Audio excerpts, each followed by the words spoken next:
Yan guys, dadali na naman po sa radyo ang ating isang unit. Yan 250. Yan po guys. At ire-rehab po uli yan guys. Alright.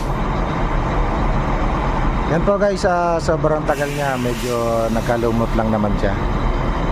Yan. Mga naandar naman po yung makina niya. Kukondisyon lang po siya guys. Alright. Yan. Tagal na rin po kasing naka-stock po yan. Lahat po kasi ng mga naka-stock po ngayon dadali na po sa rancho guys.